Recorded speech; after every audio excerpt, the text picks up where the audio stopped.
आज बड़े दिल से आपसे बात करना चाहता हूं। बहुत दिनों से मैं बात सोच रहा था कि हमारा देश में ऐसी तकलीफ है क्या कि देश एक्चुअली ग्रो नहीं कर पा रहा। One of the biggest reason कि 48% महिलाएं जो हमारे देश में हैं, उनके ऊपर किसी ने कभी सोचा नहीं जितना सोचा जाना चाहिए था। एक ऐसा टैलेंट छुपा हुआ हमारे देश में, उनको दबाया गया है कॉन्शियसली। आप एक बात बताऊं आपको, मैं एनएसएसओ की ऑथेंटिक रिपोर्ट को मैंने पढ़ा, केवल 4% का वुमेन पार्टिसिपेशन है ऑर्गेनाइज सेक्टर में हमारे देश के अंदर। जहां तक कैपिटलिस्ट बड़ी पावरफुल कंट्री में एक औरत का 71% से 75% तक पार्टिसिपेशन होता है।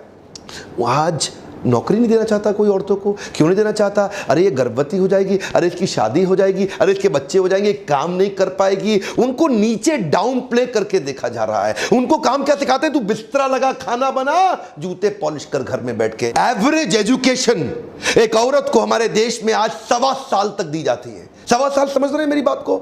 नर्सरी में पढ़ना शुरू किया, केजी के बीच में छोड़ दिया है क्या? बिल्कुल 1.25 साल एवरेज एजुकेशन है। 2011 का सेंसस रिपोर्ट, ऑथेंटिक डेटा, 1.25 साल आज एजुकेशन दी जा रही है एक औरत को हमारे देश के अंदर। नर्सरी में पढ़ना शुरू करो, केजी में पढ़ाई खत्म। अगर 1.25 साल की एजुकेशन, एक बात बताइए, 50% देश में औरतें हैं, 48% औरतें हैं। अगर औरत पढ़ी ही नहीं, देश कैसे ग्रो कर लोगे? आप अकेले चला लोगे? आप अकेले चला। आज क्यों बड़े बड़े देश दुनिया भर के क्यों आगे निकल रहे हैं हमसे? इसलिए क्योंकि हमारे देश में औरतों को कैसे देखा जाता है? बैंक लोन देने को तैयार नहीं। बैंक कहता है अरे लोन नहीं चुका पाएगी, है ये तो लोन नहीं चुका पाएगी। अच्छा, कुछ गिनी चुनी दबी कुचली औरतें उठ करके खड़ी होती हैं एंटरप्रेन्योरशिप के लिए, तो उसके बाद क्या मिडिल मैन आता है बीच में। क्योंकि हमारे देश में ना औरतें हर जगह जा नहीं सकती, हर चीज में औरत घुस नहीं पाती है, क्योंकि उसको फिर ऐसे नजर से ये क्या कर रही है, ये क्या कर रही है। किसी काम के सिलसिले में अगर बाहर जाके होटल में अकेला कमरा लेना पड़ जाए तो उसको ऐसे दिखा जाता है, होटल में अकेली रह रही, क्या चक्कर। आज आप कितनी जगह पे उनको दबाया जा रहा है। उनको अगर आप किसी कोई कमर्शियल प्रॉपर्टी लेना चाहे रेंट के ऊपर, तो उनको देना नहीं चाहता कोई रेंट पे। अरे पता नहीं किराया दे पाएगी नहीं दे पाएगी।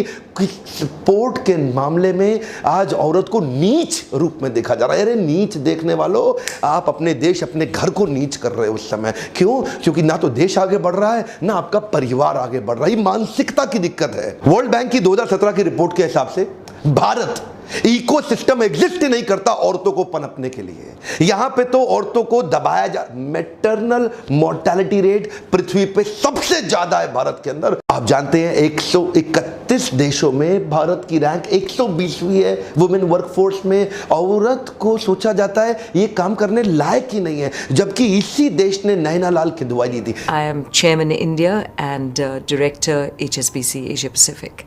जबकि इसी देश ने उठ के इंदिरा नूई बाहर निकली, अरुंधति भट्टाचार्य इसी देश से निकली, शहनाज हुसैन एक बहुत छोटे से परिवार से मिडिल ईस्ट से निकल के आई, जिसने हर्बल प्रोडक्ट्स को लेकर के दुनिया में आज सबसे बड़ा नाम कर लिया।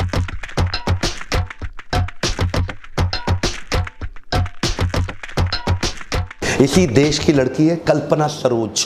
12 साल की बच्ची, उसकी शादी कर दी गई। 6 महीने बाद उसको इतना तंग किया गया, उसकी शादी बर्बाद हो गई। उसके बाद उसके पिता ले आए। कांस्टेबल की बेटी थी, छोटे से गांव से निकली, 17 साल की उम्र में मुंबई पहुंची। वहां जाके उसने स्ट्रगल करके छोटा सा व्यापार चालू किया फर्नीचर का, और उसके बाद धीरे धीरे धीरे नए स्किल बिल्ड किए। इस कल्पना सरोज के बारे में पढ़ना, ये ऑर्डिनरी लड़की नहीं है, एक्स्ट्रा ऑर्डिनरी है। बाद में कहीं जमीन लेकर के उसने एक सिख कंपनी कमानी ट्यूब जो बर्बाद हो चुकी थी, बंद हो चुकी थी, उसको खरीदा, उसके सारे केसेस, उसके सारे पैसे चुकाए, और आज उस कमानी ट्यूब को एक $multi-million वेंचर पे खड़ा किया। आप देख रहे हैं, ये यही हमारे देश की लड़कियां इतना पोटेंशियल लेके बैठी हैं। इमोशन और पैशन की स्ट्रेंथ औरतों में पुरुषों के मुकाबले ज्यादा होती है, जिसके कारण उनका टॉलरेंस लेवल बढ़ जाता है, फेलियर को सहने की क्षमता बढ़ जाती है। देखो भाई, समझने की बात यह है कि पाकिस्तान की वो लड़की छोटी सी 12 साल की 3 गोलियां खाई सर में। क्या कह रही थी कि पढ़ने दो यार, क्या कह रही? पढ़ने दो, पढ़ने दो। क्या डिमांड कर रहे हैं? कुछ नहीं कह रहे, पढ़ने दो, इनकरेज करो, उत्साह बढ़ाओ। ये लड़की आपके परिवार और आपके अगले परिवार, 2 परिवार को सुख देगी। बेटा आपका एक परिवार को सुख देगा। अगर पोटेंशियल है ही इतना तो उसको बिल्ड करिए। हो सकता है कि वो अगली ग्लोबल सबसे बड़ी एंटरप्रेन्योर बन जाए। देश बड़ा नहीं होगा, आपको बता रहा हूं। आपको बुरा लग रहा होगा आज मेरे वीडियो देख करके, देश बड़ा नहीं होगा अगर आपने इक्वल पार्टिसिपेशन अलाउ नहीं किया आज मैं महिलाओं को एक मैसेज देना चाहता हूं, बाउंस बैक करिए, खड़े हो जाइए, बाउंस बैक करिए, उत्कृष्ट। आज देश की सारी औरतों को मैं इकट्ठा खड़ा करना चाहता हूं।